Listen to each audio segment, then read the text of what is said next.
Welcome to another episode of the Global Investors Podcast. I'm your host, Charles Crillo. Today we have Matthew Ricciardella. He has over 20 years of experience in the real estate industry and has been a principal in over $1 billion of real estate transactions. His firm, Crystal View Capital, acquires and manages self-storage and mobile home communities across the U.S.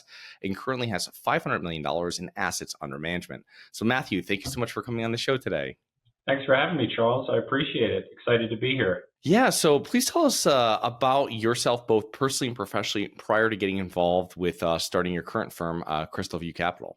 Yeah, so before I started Crystal View, rewind pre-2014 when we launched our first fund, from about 2007 to 2014, I was an investor just in my own right. I was buying self-storage and manufactured housing communities just for my own account. I was an owner-operator. I put together a small management company to manage those assets, and we did extremely well. The issue we had was our capital was limited, so we had no ability to really scale. And it was a great business model. It still is today, but without capital, you're just passing on so many deals. So that's why we went and launched our Fund One. Prior to that, I was a residential realtor in Southern California. Grew up in upstate New York, was in the restaurant business. My family was in the restaurant business, so I grew up as a kid learning the value of hard work, was in the kitchen washing dishes and waiting on tables and doing all that good stuff. So that was kind of what I did as a teenager and even before that. But did well, moved out to California, did well as a realtor and kind of built my business up making cold calls because I didn't know anybody. I was very new and young, and the only way I could do it was be super aggressive and get out in front of buyers and sellers. So I got on the phone, I knocked on doors, and that's how I built my business up. And it was really came back to, it was interesting, Charles, it was the power of relationships at the end of the day. Yes, we're buying buildings, we're buying land, but more importantly than that, we're building a relationship. And that's what allows Crystal View to be successful. That's what allowed me personally and professionally to be successful prior to forming Crystal View. Awesome. Thank you so much for that.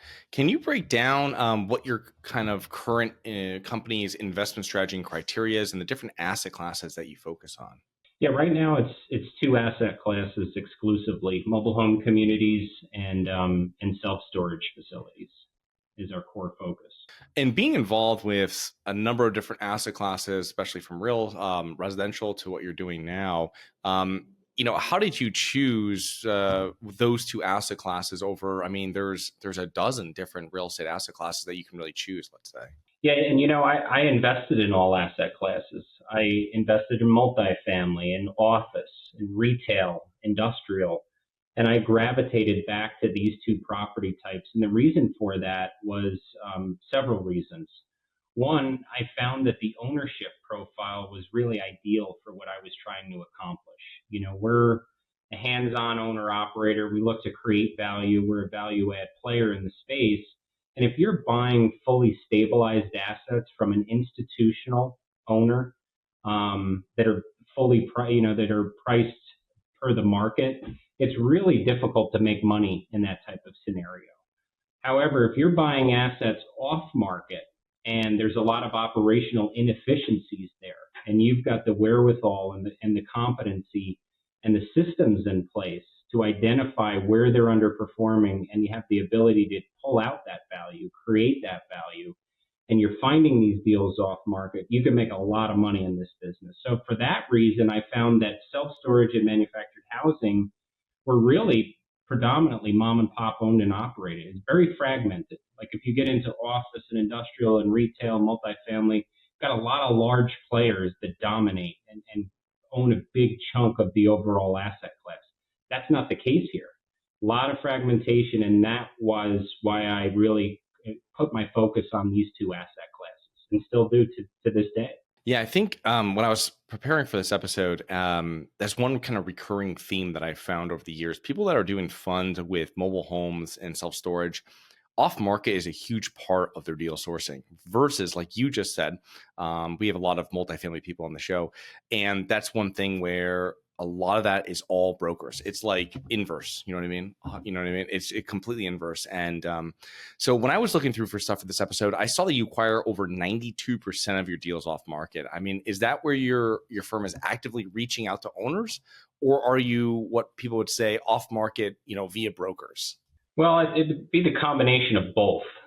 We have a reputation in the space for doing what we say we're going to do, so that's a great place to start.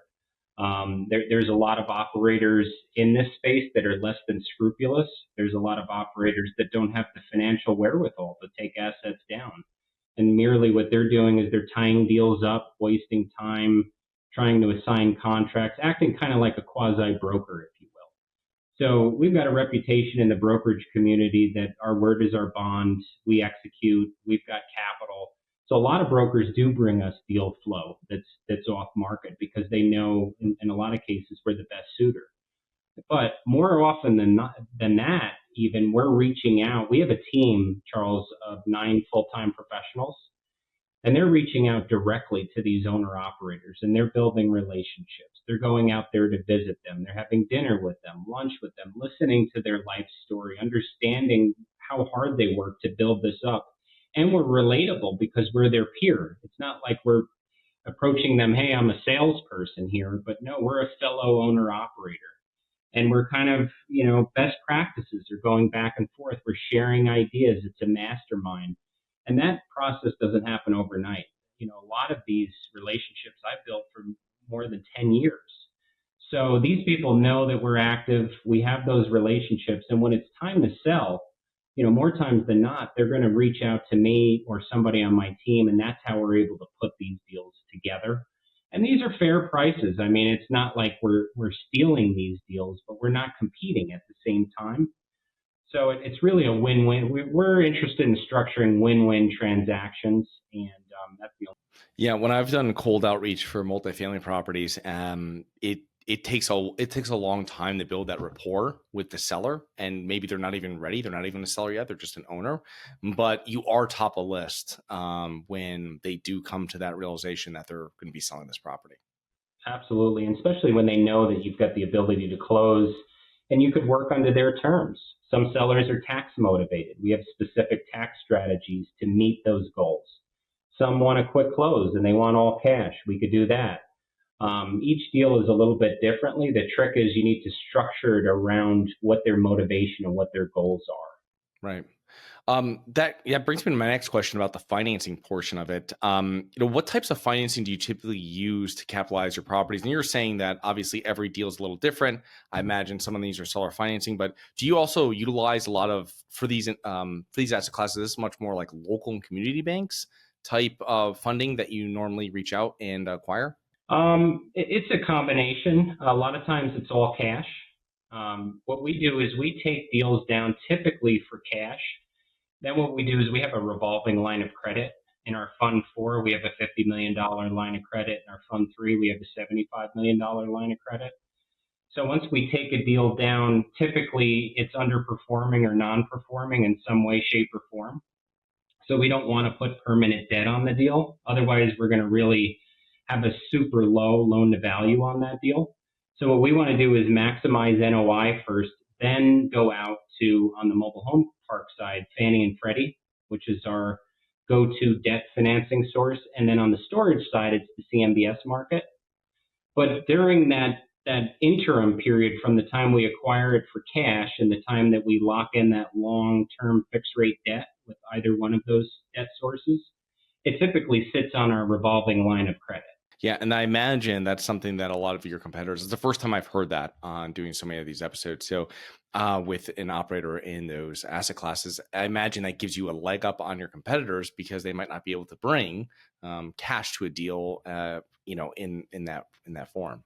Well, that's exactly right. Cash is king, and your ability to, when we approach a seller and show them a proof of funds, it's very different than when the seller is having a conversation with the syndicator that says, hey, let me tie your deal up. Yeah. I'm going to go out there and try to raise it. And trust me, I could do it. I mean, it's logical that they would go to us. It's just certainty of execution. Yeah. And I imagine for a broker that takes, they're coming and they're paid only on commission. and they're bringing a deal to you, and they know that, well, the financing contingency is not really there anymore. So that's one nice thing. And it's really just we're coming to terms and pricing. That's it. That's it. So if everything checks out, we're going to close on that deal. Fantastic. Do you have money sitting in the stock market and you're worried about it? Or worse, you have money sitting at the bank, not keeping up with inflation? My name is Charles Carrillo, founder and managing partner of Harborside Partners. And since 2006, I've been investing my money and my family's money into income-producing properties. These are real assets, real properties with real addresses that produce real cash flow. At Harborside Partners, we provide passive investors who love real estate with a turnkey investing solution. If you want to put your money to work in real estate but can't find deals, don't have the time to get funding, and the last thing that productive people want to do is manage real estate. We find the deals, we fund the deals, and we manage the tenants, the termites, and the properties. Partner with us at investwithharborside.com. That's investwithharborside.com. Go to investwithharborside.com. If you love real estate, you like the idea of passive income, and believe that income-producing properties will appreciate over time, go to investwithharborside.com. That's investwithharborside.com. One of the things I saw, and I know this is much more normal in self-storage and mobile home communities, is like bringing your property management in-house. And since you're buying across the United States, property management is a challenging business, but what are the main reasons behind being vertically integrated and bringing that all in-house under one roof? Yeah, great question. I think this is one of the differentiating factors in Crystal View and what makes us different from a lot of our peers and competitors. And the answer to that question, Charles, is we want to control our own destiny. And I'll tell you what that means. First off, what a lot of groups do is they're what I call a capital allocator. They go out to the general public, they raise capital, and what they're doing is they're saying, hey, I found a great deal, I'm going to allocate capital into this deal, and then I'm going to call a third-party property management company, excuse me. They're going to engage with them, and they're going to say, hey, I hope you do a great job for me and my investors. Go out there, collect the rents. If you could find some homes, fill vacant sites, I trust that you're going to do a great job. That property manager, not taking anything away from them, they're only in it to earn their fees. So whether that property does extremely well or it's a failure, it doesn't really matter that much to them. For us, there's this really strong alignment of interest between ourselves and our investors. I put a significant portion of my net worth into these funds as a limited partner right alongside my investors. I've got a strong vested interest here. So I don't believe anybody can do as good of a job in managing that property and executing the business plan to maximize net operating income. Nobody could do it as well as our team can. So that's why I say we control our own destiny. We create all of that value in-house. And if we did it any other way, I don't believe Crystal View would be able to deliver the returns as we have in the past. Yeah, I was reading on in one of the bios or one of the things that you're invested 8 figures into all your funds over the years. That's right. Now, that's a good chunk of capital, obviously. I wouldn't feel comfortable pulling out the yellow pages and calling a third-party property management company and trusting that my 8 figures are going to be maximized with them. I know nobody's going to maximize the return on those 8 figures better than myself. And my investors believe that too, and that's why they invested in me. So, Matthew, over all the decades of doing this, different asset classes, how has your investment strategy evolved over the years? Because I remember, when I started multifamily investing in 2006, it's changed dramatically. Every couple of years, I'm fine-tuning what we're buying, what vintages, everything like that. How has yours over the years changed? Put simply, Charles, the strategy hasn't changed very much. What has changed, back to that vertical integration, back to the power with controlling our own destiny, we've really refined our systems, our operations. In the past, it was more or less, hey, you find a great deal, you buy it right, you bring the rents to a market level, and you're done. You pull that one lever, right? That ship has kind of sailed in this business. Yes, those exist, but they're few and far between. If you want a scalable business, you need to be more than a one-trick pony that could just pull one lever.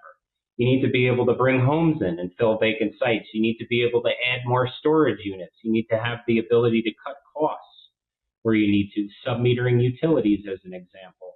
We've got all those capabilities, all that functionality under one roof. So that's really how our investment process has changed, is we've got more mechanisms, more levers to pull to create value than we did in the past. But the strategy itself is finding an undervalued asset, put simply, creating value, cash flow, and then you sell the investment at some point down the road for very attractive returns. The strategy is the same. It's just we have more means to create better returns for our investors.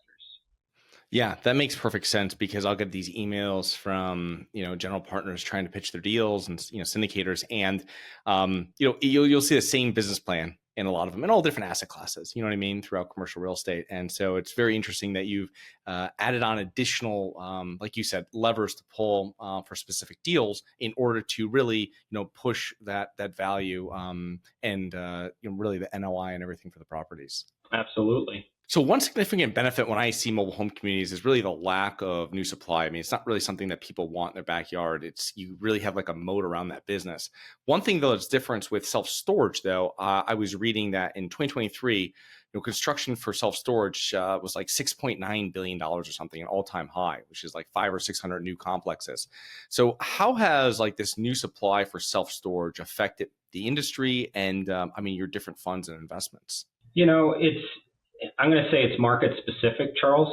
You're absolutely right with your comment on the manufactured housing side. We call it NIMBY, not my backyard. They're really not allowing any new mobile home communities to be built. So you've got this tremendous advantage from being a park owner.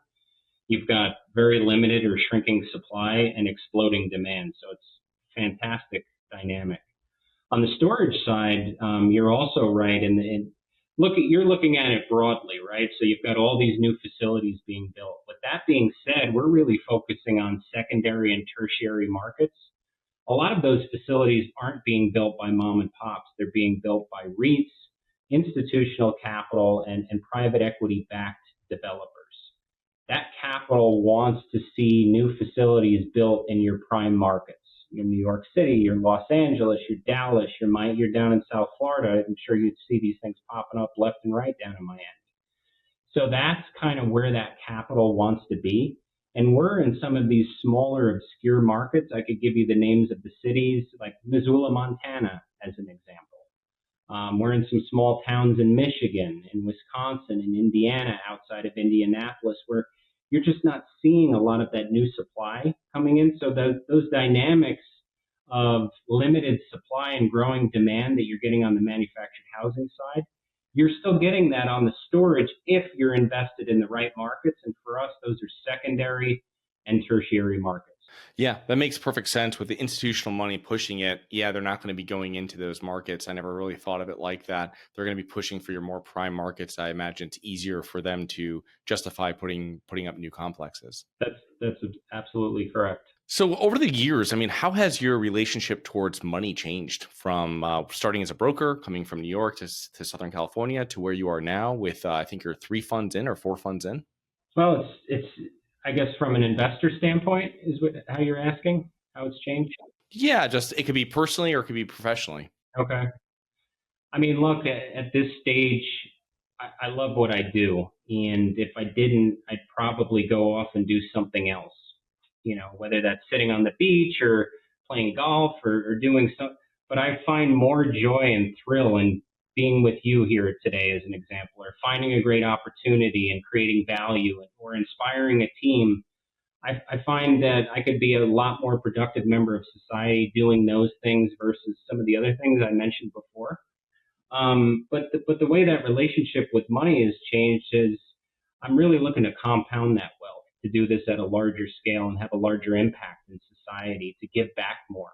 So the way I'm thinking about investments today is how do I compound this? Let me find a great investment vehicle, i.e. Crystal View.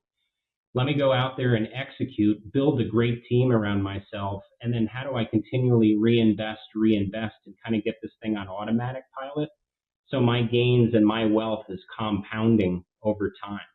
And that's my investors get to coattail ride on that philosophy and that way of thinking, because that's the same exact vehicle that we're providing to them. So I think, rewind back to 2004 when I got started, I didn't even understand what the definition of compounding returns was. I was just trying to make enough money to eat, to buy a pair of sneakers, and just basic living expenses at that point. So then you become independently wealthy, and you really have to find where your passion lies. And for me, it lies in doing what I'm doing. I'm very lucky in that. But really, the name of the game is compounding returns and compounding wealth and leaving a legacy behind. Yeah, how you explain your deals is different from how most syndicators, and I like it where they're riding alongside you or they're joining you in the investment. It's not really like you're offering them something. It's really, hey, I'm doing this. Do you want to join in with me? And I think that mindset is much more comforting for a passive investor where, hey, someone's done it so many times. I'm joining them. They're allowing me into this opportunity. It's a whole different kind of, I wouldn't say sales process, but like a whole different kind of presentation of how you're bringing them deals. Yeah, it's a different relationship. Typically a sponsor such as myself, which is somebody who's out there raising capital from the public, whether it's retail investors or institutional capital, a lot of them are thinking about it as I'm a fee generator. So their thought process is, how do I bring in capital to generate fees? And perhaps the decisions they make aren't in direct alignment of interest with their investors. The way that I'm looking at it is we're partners, and this is a partnership, and I've got a big chunk of my own capital invested alongside you. Yes, I still earn fees as well. You've got to compensate talent, you've got to pay the light bill, you need office space, you need to have fees in place. But the most important thing is the alignment of interest. We eat our own cooking, as we like to say, and that creates that bond, that creates that partnership. Writing a check separates conviction from conversation. So if anybody is thinking of investing in a sponsor, I think the first logical question to ask is, how much of your own money do you have invested? Yeah. No, it's a very important question. And there's a lot of people out there that don't put money or that much money into their deals, and it doesn't show that really solid alignment of interest. Agreed. What are common mistakes that you'd see real estate investors make over the years, whether it's in your asset classes that you focus on or maybe real estate in general? I see, first off, truth be told, I've made my share of mistakes. Let's just be clear on that. I see a lot of my peers and competitors making mistakes, and we're constantly learning from our mistakes. I think the biggest mistake, I can't really speak for them. I know recently, which is topical, that the biggest mistake, and this is generally speaking, investors made, was overly optimistic underwriting assumptions and taking deals down with floating rate debt. So when you couple those two together, where you didn't hit your pro forma and your projections, and your debt ballooned from 3% to where you underwrote it to 6 or 7% today, you've got a major problem. So I think that was the largest problem that was made by real estate investors over the past 24 to 36 months. Fortunately, we didn't make those mistakes. All of our debt is fixed. We were very conservative. We've got a diligence team, and we're very conservative in our underwriting. The largest mistake I made was with people, Charles. Selecting the wrong people on the management team for a certain job. And then once I've identified that they're not the right person, maybe it's because, your heart's too big, or you just didn't fire that person. And that made a bad problem worse. It just proliferated it. So I think any advice I could give to somebody who wants to scale a business and really create a dynamic team, find the best talent you can, put them in the spots where they're going to shine. And if it's not working out, be quick to cut the cord. And because it's a disservice to them, it's a disservice to you, to the company, and to your investors to leave that person in a position where they don't belong. Oh, that's a lot of great information there. So Matthew, thank you so much for coming on today. How can our listeners learn more about you and your business? Yeah, no, it's great being here. I enjoyed it. If anybody wants to learn more about what we're doing, you could reach out to us at invest@crystalviewcapital.com, or you could visit our website at www.crystalviewcapital.com. Thank you so much for coming on today, Matthew, and looking forward to connecting with you here in the near future. Likewise. Thanks so much, Charles. Bye-bye. Hi guys, it's Charles from the Global Investors Podcast. I hope you enjoyed the show. If you're interested in getting involved with real estate but you don't know where to begin, set up a free 30-minute strategy call with me at schedulecharles.com. That's schedulecharles.com. Thank you. Nothing in this episode should be considered specific, personal, or professional advice. Any investment opportunities mentioned on this podcast are limited to accredited investors. Any investments will only be made with proper disclosure, subscription documentation, and are subject to all applicable laws. Please consult an appropriate tax, legal, real estate, financial, or business professional for individualized advice. Opinions of guests are their own. Information is not guaranteed. All investment strategies have the potential for profit or loss. The host is operating on behalf of Syndication Superstars LLC exclusively.